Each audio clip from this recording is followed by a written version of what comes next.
Assalamualaikum warahmatullahi taala wabarakatuh. Selamat datang di channel cerita horor. Untuk kisah kali ini masih ada kisah lanjutan dari kisah Ki Jalu dan Mita. Sebuah cerita yang diambil dari tulisannya Neneng Dewi NS. Sebuah kisah yang berjudul Pertemuan Ki Jalu dengan Selin dan Nindi. Dan untuk seperti apa kisahnya, mari kita masuk ke ceritanya. Sementara itu, di rumah Ki Jalu muda, Bu Romlah sedang meminta tolong dan berharap ada warga yang datang menolongnya. Ya, Bu Romlah lah yang sedang dalam kondisi ketakutan ketika Abah Jamrong sedang berusaha merudak paksa dirinya. Ayo Neng Romlah, layani Abah. Abah janji akan memberikan uang, perhiasan, atau apapun yang Neng mau yang tak pernah diberikan oleh si Jalu. Ayo Neng, ayo.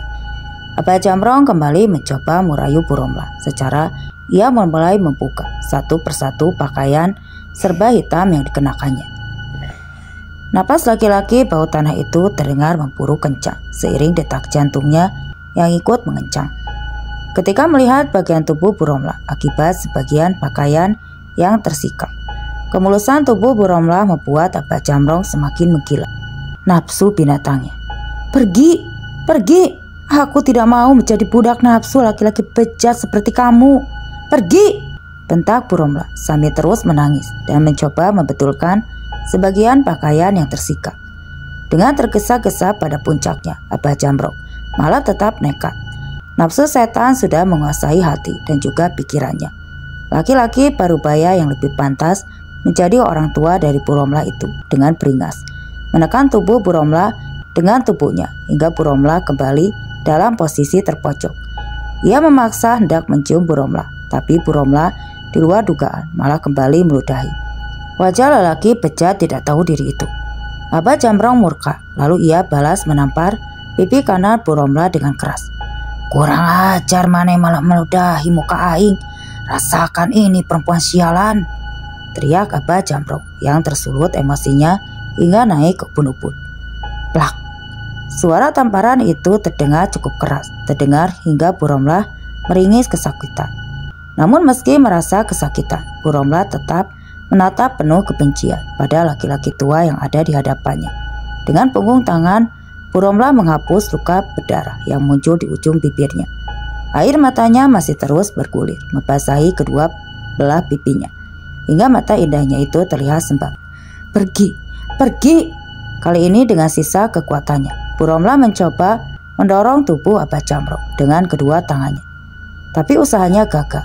Tak kalah, Bu Romlah pun mengangkat kaki kirinya. Kemudian ia menendang selangkangan laki-laki itu hingga Abah Jamrong menjerit kesakitan seraya memegangi kemaluannya itu dengan kedua tangan.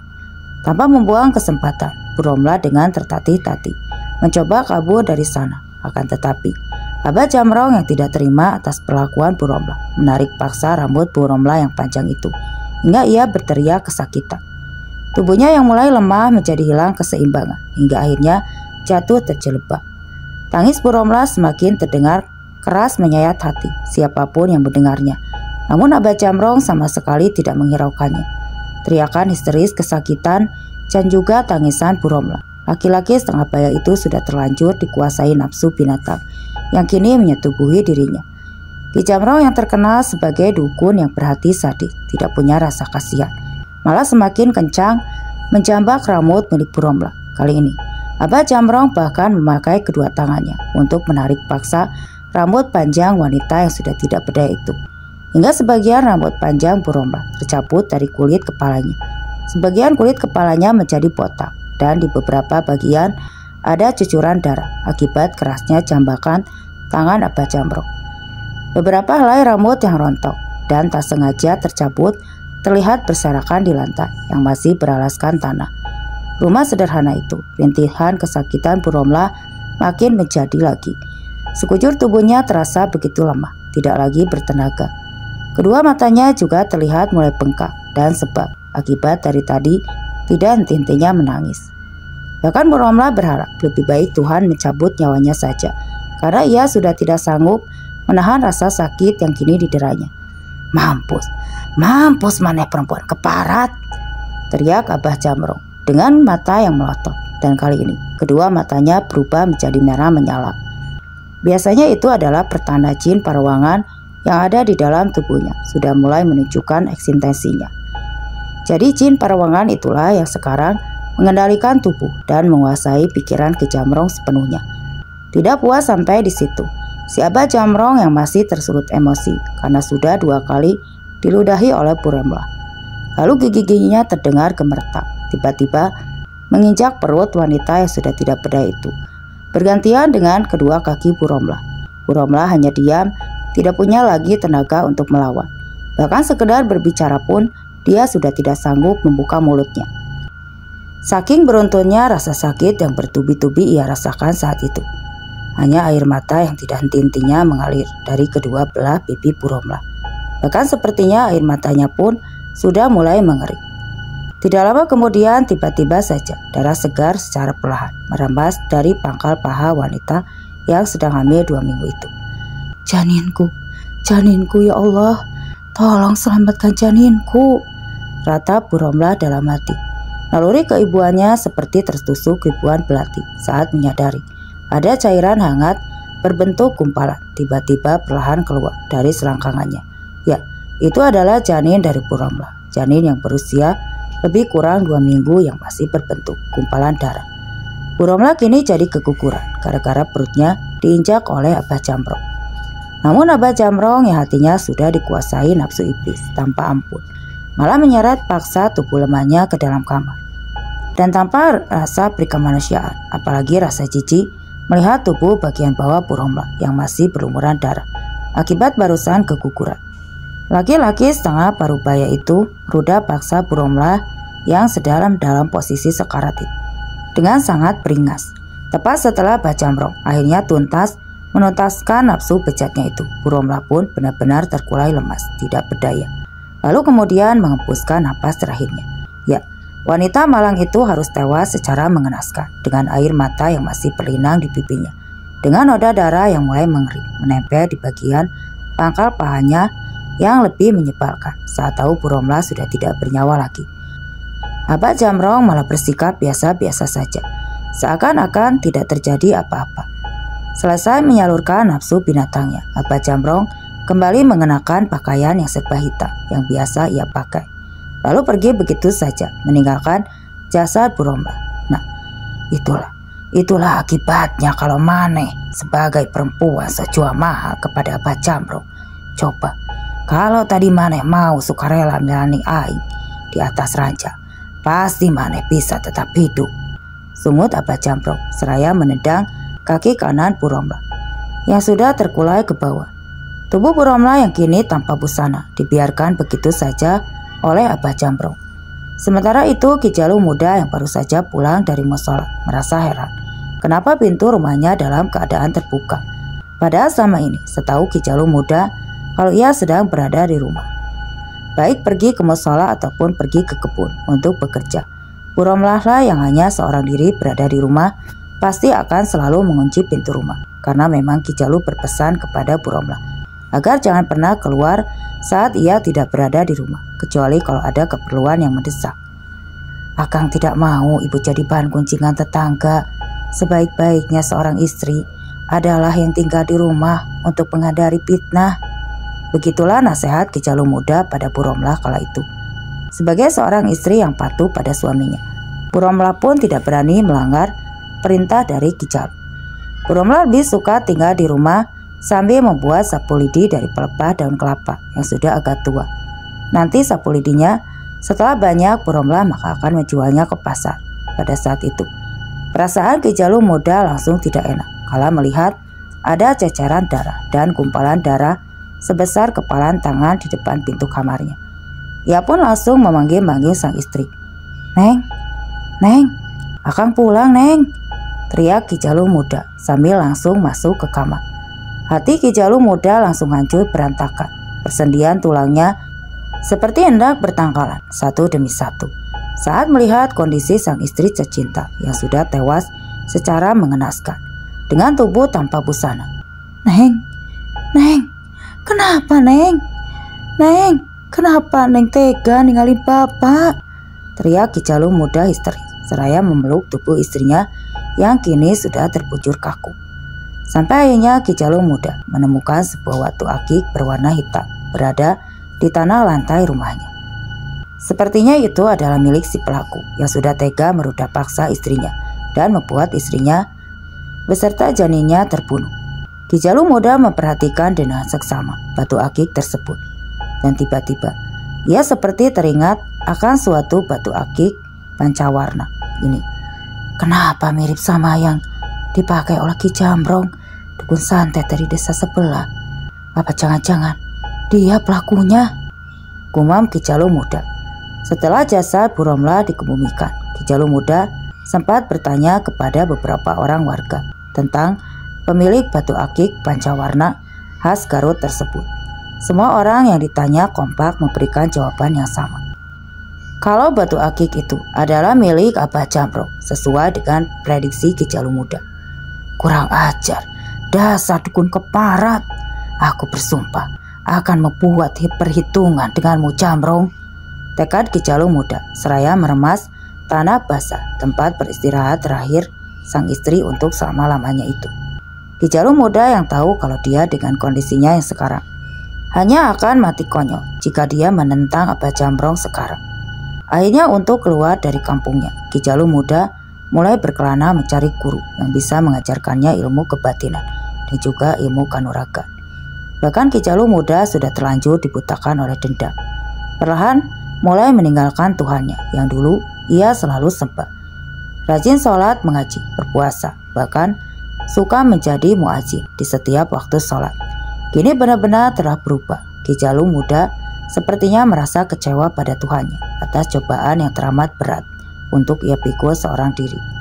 Hampir 5 tahun lamanya berkelana, berganti-ganti guru, melakukan banyak ritual yang terkadang di luar nalar atau akal manusia. Akhirnya Ki Jalu Muda berhasil menguasai banyak ilmu kanuragan. Ki Jalu Muda lalu memutuskan untuk datang kembali ke kampungnya. Kemudian akan membuat perhitungan dengan Abah Jambrong. Bukannya merasa malu, Abah Jambrong malah terang-terangan merasa bangga sudah berhasil meruda paksa perempuan yang dia sukai. Hal itulah yang semakin menyulut emosi dari Ki Jalu Muda. Singkat cerita, Ki Jalu Muda dan juga Abah Jambrong pun akhirnya bertarung dengan beradu kesaktian. Usia Ki Jalu Muda yang lebih muda dengan stamina yang pasti bagus membuat Abah Jambrong sedikit kewalahan untuk melawan Ki Jalu Muda. Ya, Ki Jalu Muda yang sekarang bukanlah Ki Jalu Muda yang dulu. Sekarang dia sudah berubah menjadi laki-laki bengis yang tidak punya rasa kasihan. Sampai akhirnya Ki Jalu Muda berhasil menghabisi Abah Jambrong. Bahkan saking dendamnya, jasad Abah Jambrong yang sudah tak bernyawa itu, Ki Jalu malah membuangnya ke sungai yang masih banyak ditemui buaya. Ki Jalu Muda termenung cukup lama, seolah terhanyut dengan kisah masa lalunya yang pahit itu. Sampai akhirnya sebuah suara yang cukup dikenalnya tiba-tiba saja membayarkan semua lamunannya. Maaf tuanku kalau saya lancang mengganggu, tapi ada hal yang ingin saya sampaikan. Disusul kemudian sosok buta hijau bernama Ranggalawe yang menemuinya. Ki Jalu langsung berjalan menemui Ranggalawe. Ada apa? Ada apa gerangan Ranggalawe? Mana tiba-tiba datang ke sini? Tanya Ki Jalu. Maaf tuanku, tapi saya dengar kalau tuanku Ki Jalu sedang mencari bocah ingusan yang bernama Mipta. Bahkan tuanku juga ingin sekali menghabisinya. Bukan Rawalangke, sosok buta hijau peliharaan Ki Jalu yang tepatnya di wilayah dekat pantai itu, balik bertanya. Iya, itu benar sekali. Aing memang sengaja mencari bocah ingusan itu untuk bisa membunuhnya, karena dia sudah lancang membawa kabur istri Aing dari rumah. Jawab Ki Jalu dengan gerak. Kebetulan sekali tuanku. Tadi saya tidak sengaja melihat istri tuanku sedang berada di kediaman para mahasiswa KKN dari kota Bandung. Tapi sepertinya kondisi istri tuanku juga sedang kurang sehat. Badannya kurus, matanya bengkak seperti habis menangis. Terang buta hijau, panjang lebar. Ki Jalu spontan termenung. Berarti dugaan Aing tidak salah. Bocah ingusan itu bukan hanya membawa kabur istri Aing, tapi dia juga sudah menghancurkan pelet kembang kantil kiriman dari Aing. Kurang ajar. Tanpa Ki Jalu terlihat begitu gerak. Ranggalawe, bawa aing ke tempat yang tadi maneh bilang sekarang juga. Aing tidak mau kalau sampai bocah ingusan itu sampai berhasil mengobati istri aing. Bisa gawat nantinya, perintah Ki Jalu. Ranggalawe hanya menjawab singkat sambil menganggukkan kepalanya. Baik tuanku. Kemudian sosok mereka berdua pun meninggalkan kediaman Ki Jalu. Lalu mereka berdua pun berjalan menuju ke tempat tinggal para mahasiswa KKN, di mana Bu Jamilah untuk sementara waktu tinggal sampai nantinya Miftah menemukan rumah kontrakan yang layak untuk ditempati Miftah, Selin, Nindi. Singkat cerita akhirnya sampai juga di tempat tinggal para mahasiswa KKN. Aku kok lapar banget ya sejak datang ke sini. Kayaknya gak ada yang nawarin aku makan atau ngasih minuman gitu, sindir Nindi seraya melirik ke arah Miftah. Mulai deh ngajak ribut, sengut Miftah. Tiba-tiba Selin pun ikut menimpali. Iya, tapi beneran kali. Miftah, aku juga sama, lapar banget ini. Dari pagi perutku cuma diisi nasi goreng doang, kata Selin. Nindi yang merasa seperti mendapat dukungan pun langsung menyalahkan Miftah yang selalu berprasangka buruk padanya. Tuh kan, bilang juga apa buktinya, Selin juga sama, timpal Nindi. Miftah yang memang sudah tidak mau banyak berdebat dengan Nindi yang selalu merasa benar dan keras kepala itu, akhirnya memilih untuk mengalah. Udah, kalian berdua aja deh yang duluan makan. Kalian makannya tuh di warung Cahaya, ada juga makanan lengkap, enak-enak, harganya juga murah-murah. Kalian berdua kesana aja duluan ya, nanti aku nyusul, kata Miftah, meminta persetujuan Nindi dan Selin. Selin pun lalu manggut-manggut. Boleh juga, tapi awal kamu jangan lama-lama ya nyusulnya, ancam Selin. Iya, jawab Miftah singkat. Namun karena Nindi dan Selin belum tahu letak warung Cahaya, Miftah pun akhirnya meminta tolong kepada Rapi untuk menemani kedua gadis itu pergi ke sana. Rapi pun tidak keberatan, ia malahan senang karena bisa membantu Miftah. Setelah Nindi dan Selin Rapi berlalu, Miftah bergegas masuk ke dalam kamarnya, di mana saat itu Bu Jamilah masih terbaring lemah. Di sampingnya sosok Raden Jayaraga terlihat setia menunggunya, tak pernah beranjak sedikitpun dari tempatnya berdiri. Terima kasih banyak Raden, sudah mau membantu saya menjaga Bu Jamilah ya, ucap Miftah. Raden Jayaraga tersenyum. Sama-sama Den Miftah. Bagaimana Bu Jamilah sekarang ini Raden? Tanya Miftah seraya membetulkan selimut Bu Jamilah dan memegang keningnya Bu Jamilah. Sejak tadi hanya tertidur dan bahkan bubur ayam sama teh manis yang Den Miftah tinggalkan sama sekali belum disentuh, jawab Raden Jayaraga. Iya, ini badannya juga sepertinya demam, ucap Miftah seraya dengan nada khawatir dalam tidurnya. Bu Jamilah dari tadi selalu memanggil-manggil nama Abah Jaja dan juga Empu Rahmi yang terus menangis. Raden Jayaraga memberitahu Miftah. Dia pun hanya manggut-manggut. Dan Miftah pasti sudah tahu kan siapa mereka? Tanya Raden Jayaraga. Iya, aku pernah melihatnya, tapi saat itu aku melihat kalau mereka sudah dihabisi oleh Gandarwa Wiyasa. Tapi Miftah seperti meragukan ucapannya. Tapi apa Den? Tapi kemarin saya sempat melihat jasad perempuan dan laki-laki parubaya tergantung dan posisi terbalik dijadikan pancang depan rumah Ki Jalu, jawab Miftah dengan mimik seperti bergidik ngeri. Lalu tanya Raden Jayaraga. Iya, dan saya juga melihat kalau tangga yang ada di rumah Ki Jalu yang menyambung rumahnya dengan halaman itu bukanlah tangga biasa, tapi seperti sepasang tulang kaki manusia yang dibuat sedemikian rupa hingga menjadi tangga, saut Miftah dengan nada tidak tega. Ya, ia tidak tega untuk terlalu gamblang menjelaskan karena masih merasa ngeri sendiri. Miftah juga makin tahu kalau sosok Ki Jalu itu bukan hanya sekedar licik, ambisius, tapi juga bengis. Bisa jadi kedua orang tua Bu Jamilah sukmanya disekap di satu tempat, Den. Miftah manggut-manggut. Bisa jadi, tapi kira-kira di mana Ki Jalu menyekap Sukma Burami dan juga Pak Jaja? Miftah bingung sendiri, lalu menggaruk-garuk kepalanya yang tidak gatal. Akhirnya Miftah memutuskan untuk berganti baju terlebih dahulu karena tubuhnya terasa begitu gerak. Setelah tadi sempat beradu ilmu kanuragan dengan sosok nenek-nenek sinden yang sudah merasuki tubuh Selin. Tubuhnya juga terasa masih pegal-pegal dan sakit sehabis diseret Ki Parna di rumah tua itu. Sementara itu Nindi dan Selin dan Rapi berjalan beriringan, bertiga menuju warung makan Cihaya. Masih jauh gak sih warungnya? Sabar atuh teh, sebentar lagi juga nyampe, jawab Rapi mencoba menenangkan Selin. Iya nih, jauh amat, mana perut aku udah konser dangdut nih, saking laparnya. Kali ini giliran Nindi yang mengeluh, seraya memegangi perutnya yang sedari tadi sudah minta diisi. Tuh, itu di depan sana tuh warungnya, sahut Rapi seraya menunjuk dengan jari telunjuknya ke arah sebuah warung nasi sederhana yang terletak tepat di dekat Gapura desa. Pada saat bersamaan, Ki Jalu dan Ranggalawe dari arah yang berlawanan sedang berjalan juga. Dengan mereka bertiga pun berpapasan dengan Ki Jalu. Rapi yang tahu akan siapa dan bagaimana sepak terjang dari Ki Jalu selama ini, langsung berjalan sedikit menepi. Tidak langsung, nanti bertatapan muka dengan Raja Santet dari tanah Pasundan itu. Sementara Ki Jalu dari kejauhan tiba-tiba merasakan adanya dua energi luar biasa yang keberadaannya mengganggu dirinya. Bahkan rasanya seperti hendak mengancam keselamatannya. Ki Jalu pun langsung menghentikan langkahnya sejenak. Ranggalawe pun menjadi keheranan kala melihat tingkah dari majikannya itu. Padahal dari tadi Ki Jalulah yang menyuruhnya agar cepat-cepat menuju ke rumah tempat tinggal para mahasiswa KKN. Namun sekarang malah justru Ki Jalu berhenti di tengah jalan. Ada apa tuanku?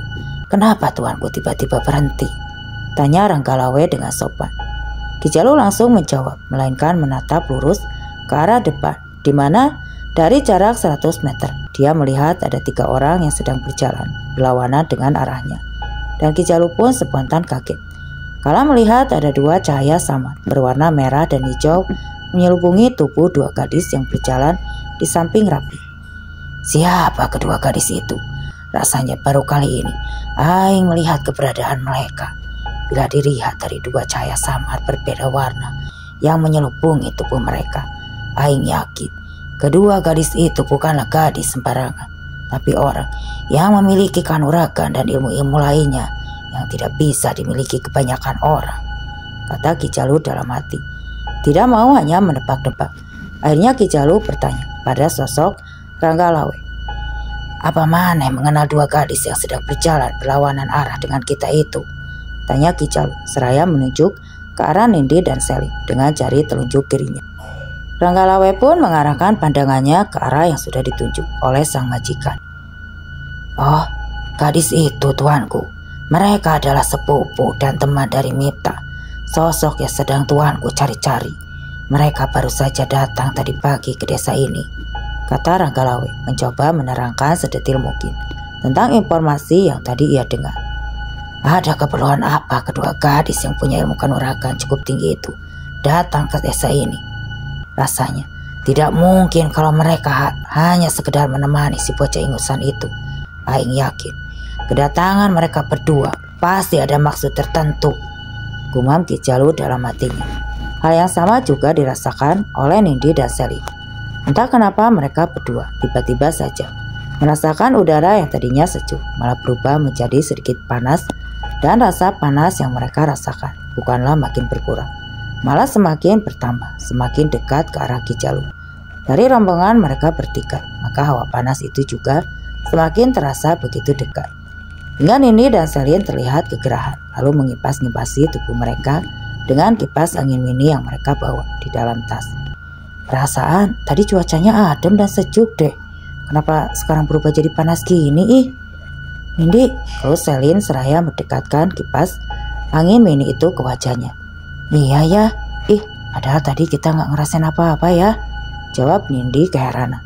Rupanya Nindi juga sama dengan Selin, sama-sama merasakan perubahan hawa udara yang sungguh mencurigakan itu. Apa mungkin ya hawa panas ini ada hubungannya sama kakek-kakek yang ada di depan itu ya? Ucap Selin pada Nindi sekenanya, tapi jari telunjuknya menunjuk ke arah Ki Jalu dan juga sosok Ranggalawe yang tampak menghentikan langkah mereka berdua di tengah jalan.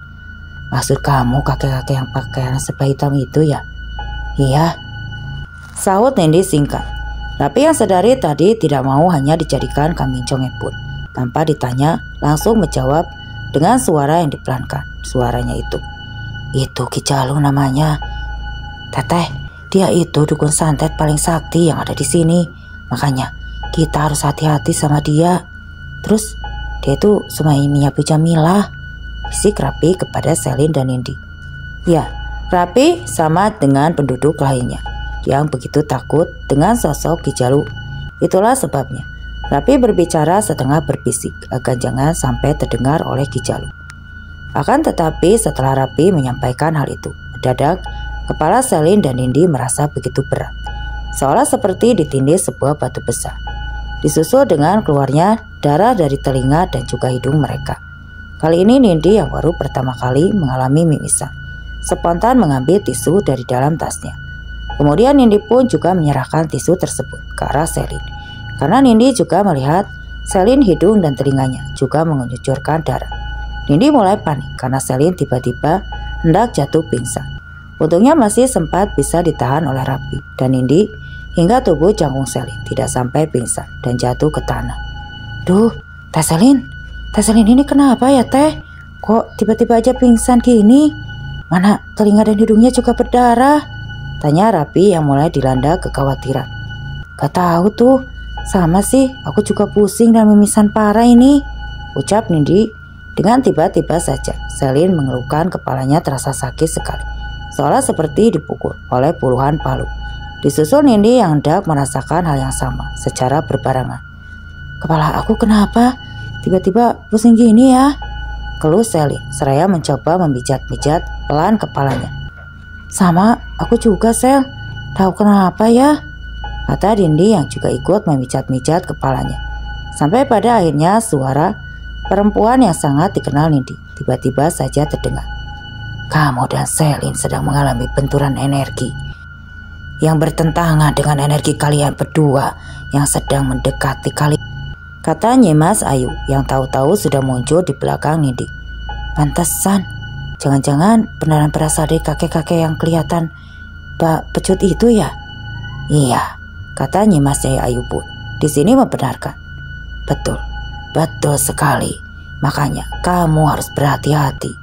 Kalau begitu biar aku jalan duluan di depan kalian untuk mengantisipasi seandainya ada serangan mendadak, saran Nyimas Ayu.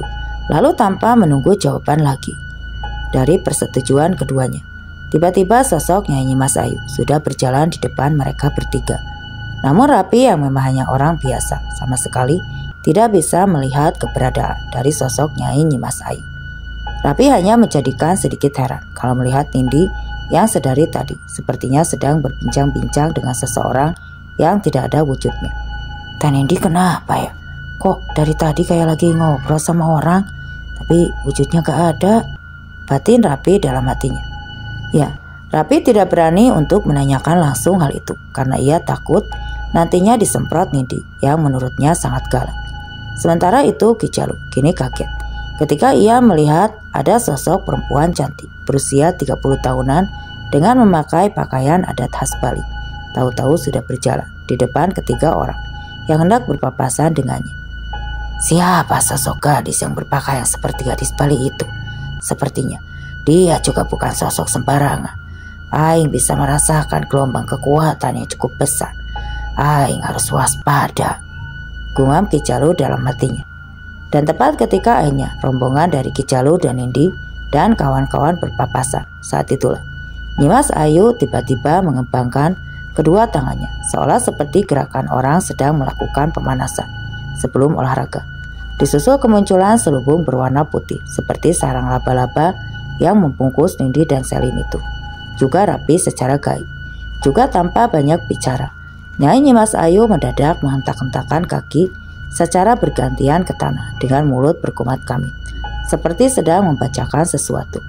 Lalu tiba-tiba Ki Jalu dan juga Ranggalawe, badan mereka terhuyung ke arah belakang hingga harus berjajar beberapa langkah. Kita sudah diserang oleh sosok perempuan Bali itu, Ki Jalu, kata Ranggalawe. Lalu tidak berselang lama, Ranggalawe pun muntah darah. Sebuah cairan kental berwarna merah dimuntahkan dari dalam mulutnya. Rupanya Langgalawe terkena luka dalam, sedangkan Ki Jalu masih bersikap santai meskipun dia tahu kalau kedua orang gadis itu adalah ancaman untuknya. "Maneh kena serangan Langgalawe, cepat sekarang netralisir badan maneh sekarang," perintah Ki Jalu pada Langgalawe, dan kembali memuntahkan darah berwarna merah hati dan sedikit kental untuk kedua kalinya. "Nindi, kamu sama Selin berpegangan tangan ya, biar aku yang memantau kalian berdua," ucap Nyai Kemuning yang masih sedang dalam masa pemulihan. Dirinya akibat sempat disekap oleh Ki Barna. Perintah Nyai Nimas Ayu kepada Selin dan juga Nindi. Sedangkan Ki Jalu tatapannya tidak pernah berpaling dari Nyai Nimas Ayu. Sepertinya Ki Jalu mulai merasa kalau kehadiran dari Nyai Nimas Ayu akan menjadi ancaman untuknya. Meskipun mereka berdua sama sekali tidak saling kenal, bahkan bertemu pun baru kali ini. "Siapa kau? Kenapa tiba-tiba membuat Langgalawe, anak buah Aing, jadi kena luka dalam?" kata Ki Jalu menggunakan bahasa telepati dengan Nyai Nimas Ayu. "Dia memang layak mendapatkannya," sahut Nyai Nimas Ayu dengan memasang wajah garang ke arah Ki Jalu. Lalu secara tiba-tiba saja, dengan gerakan cepat Ki Jalu membuat gerakan melompat ke atas, sebuah gerakan yang membuat Nyai Nimas Ayu kaget karena sama sekali di luar perkiraannya.